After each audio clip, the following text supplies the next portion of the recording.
Hello, this is Jacqueline at Bilingual FM. Today is July 14th, 2011. We had a free group talk today, so we talked about whatever we wanted to talk about.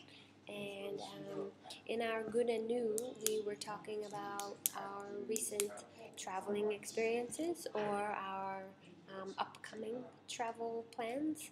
So we ended up talking about traveling for our group talk.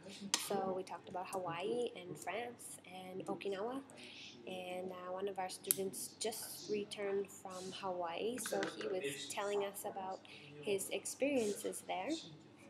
So when he was telling us about his experiences, the first vocabulary word that we learned was nostalgic, which is a little bit of a strange word. It's an adjective, and if something is nostalgic, it means that it brings back memories from our past or from our childhood.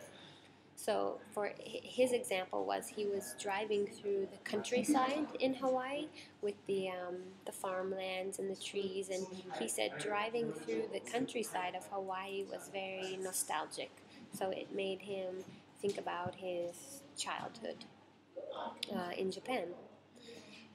Or you can say visiting the house that I grew up in, so the house that I lived in when I was a kid. When I visited that house, it was very nostalgic. So it made me think about my childhood or when I was a kid. The next vocabulary word is picturesque, which is also an adjective, and we describe some beautiful scenery or a beautiful view as picturesque. So in an example sentence, the view from the top of the hill is very picturesque. We could see the entire city and the beach below. Or you can say we had a very picturesque view from our hotel room. It was overlooking the ocean.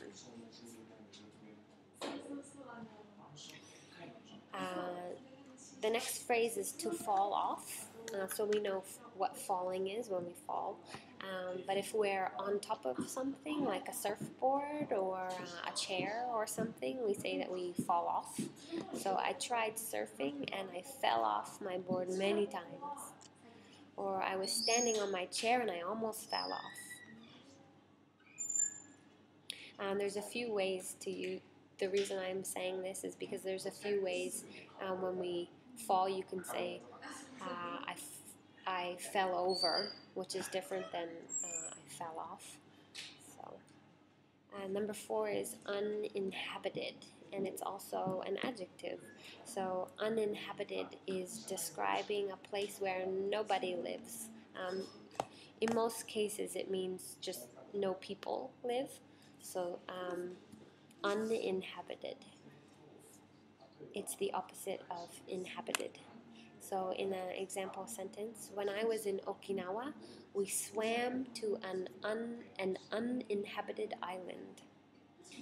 Or the island is completely uninhabited except for some birds and seals. So this means no people live there. There are no businesses there, just nature and animals. So it's uninhabited.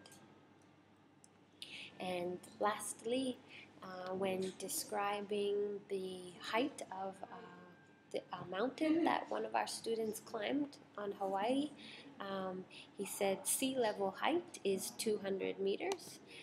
So, I mean, that's okay to say, but in a more full or proper sentence, we can say the top of the hill is 200 meters above sea level. So that was our group talk about traveling in Hawaii and in France and in Okinawa. And I know it made all of us want to go on a vacation right now, so it's quite a pleasant group talk. And I hope you can learn something from the new vocabulary words that I introduced today. So I hope it was helpful. Okay, thank you.